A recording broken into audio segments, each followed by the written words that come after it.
welcome to another episode of Run with Juliet. I'm just emerging from a Thai massage.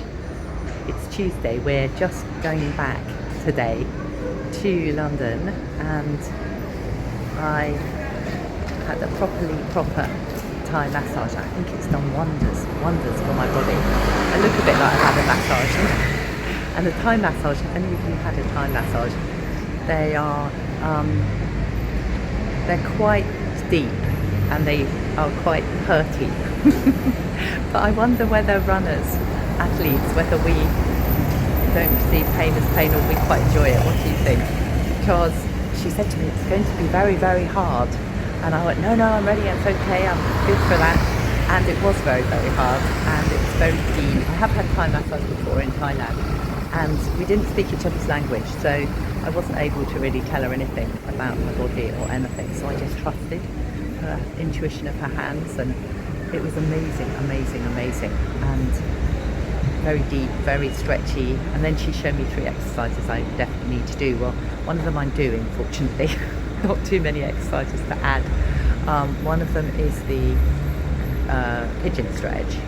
I'm on the couch, and then another was the tree pose, pushing my leg right back, and then another was up against the wall, pushing my arms sort of under. And yeah, I loved it, and I do feel, because I couldn't tell her anything about my body, it was amazing how my body just responded, and it was quite happy to get into all sorts of movements, and my knee moved really well, because I'll report on my body, my knee is the only thing left, no sciatica, the back's feeling great. But as I said, often I get a legacy of some other part of my body, but the knee's feeling a lot better, and it moved. I was a little bit aware that I couldn't tell her anything about it. I suppose I could have pointed. Anyway, I didn't point. And it moved, it responded, and it was good, and feels healthy and willing. And so now I'm going back to meet Anadi, and we're flying back to London. So I will report in later on in the week, and really lovely to be running with you. Well, not running with you, having a massage with you, or whatever we're doing. I'm back in London now, and just come out of the gym, you can see behind me, and the Thai massage has definitely helped me a lot. And when I ran the 5k on the treadmill, that felt good, but then my knee was a bit aggravated after it, so I just did cross training. When we were in Portugal, I did bike and I did cross trainer, and I swam. It was a lovely pool, and it's really important. I really learnt this the hard way, of course, by pushing injuries or trying to get back too quickly and all those things, that we always must listen to our body. I've said it many times, but often hard to do, and yet it speaks very clearly. But something I always remember is I did English A-level, and I did Coriolanus. I don't know if any of you did the Shakespeare Coriolanus. The bit that struck me, and it struck me then because I was an athlete then, that he said the army is like the body, and that you had to march with the slowest person in the army to march as one whole unit. And he said it's like the body, and if the little toe is in trouble, you have to look after the little toe, go with the slowest part of the body. And I never forgot that. I didn't always listen. I am better now. But the slowest part of my body at the moment is interesting. The knee, I have no sciatica, that's cleared up completely. I feel fine, absolutely nothing, which is good. But the knee, which has often happened, something down the leg gets aggravated from the back issue, and then the sciatica. So sometimes it's the hip, sometimes the knee, sometimes the ankle. And so my knee is the slowest part at the moment. And I have just done, so I haven't done any running since the last 5k, which I did on Saturday. It's now Thursday, and I ran to the gym 5 minutes, and then I did a kilometre of running, 10 minutes of cross training on the cross trainer, a kilometre of running, 5 minutes on the cross trainer, a kilometre of running, and all good, I think. Sometimes you're not quite sure till a little bit later, but at the moment all good. So on we go. Something I find really helpful with knees is these things called my cocoons.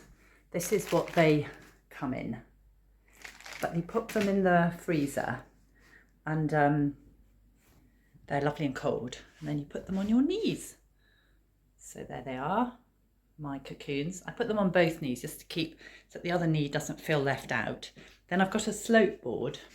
Oops, if you can see my slope board. And then I'll show you actually in the mirror. It's the best thing of how I then do some squats.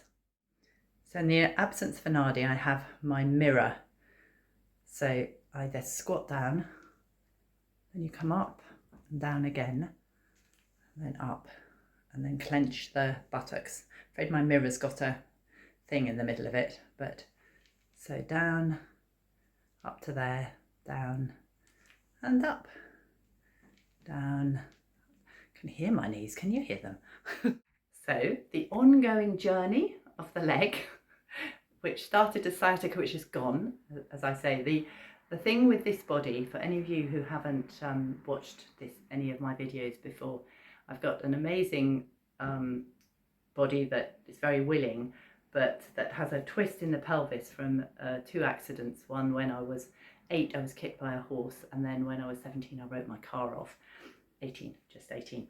And I've got a twist in my pelvis and that way, and the 4th vertebrae is that way, and I've got a slight scoliosis. So I can manage it really well I have done over 40 years with treatments and lots and lots of core work and lots of exercises. But sometimes when it goes out, which it has done recently, then there's a bit of a journey back.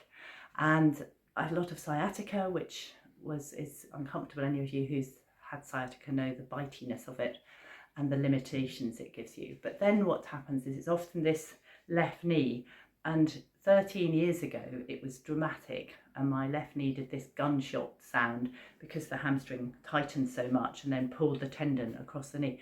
But the wonderful thing is, with this latest phase that I'm working through, Dom Cheetham, who's an incredible chiropractor, is now unravelling the injury of 13 years ago, and is found a lot of scar tissue in the hamstring, and we're working on it. We're going to repair. So I'm now taped up. So the tape is sort of to try and support in here where there's a lot of scar tissue, and then in here to stop the click. But I think the click still is happening at the moment. Yeah, it's still clunking over. Can you see that? You probably can, but it's less than it was. And I've kind of worked with this for about 13 years, and it's just something I work with as an athlete with a slightly wonky body. But we're on it. So rejuvenation is happening. So at the moment, this is more about rejuvenate with Julia rather than run with Julia, because hasn't a lot of running happened in the last four or so weeks, or I can't remember now, it's quite a long time. But I can feel running's coming, as I did on Thursday. I did 3 kilometres with gaps and it felt completely fine. The knee is definitely improving, tape's helping, everything's good.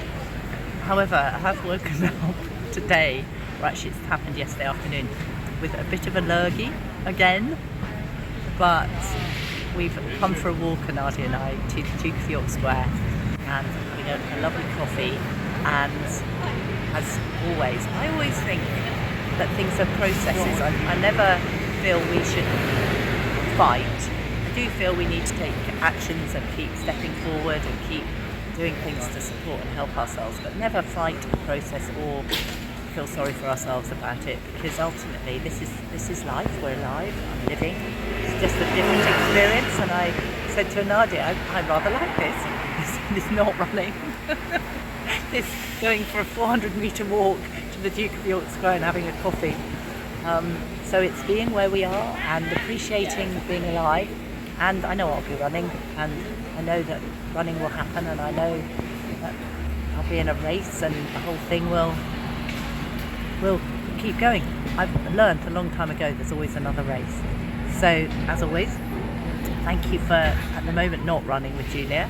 little bit of running with Julia this week, and thank you for having a coffee with Julia, and I really look forward to seeing you next week, and who knows what will have happened.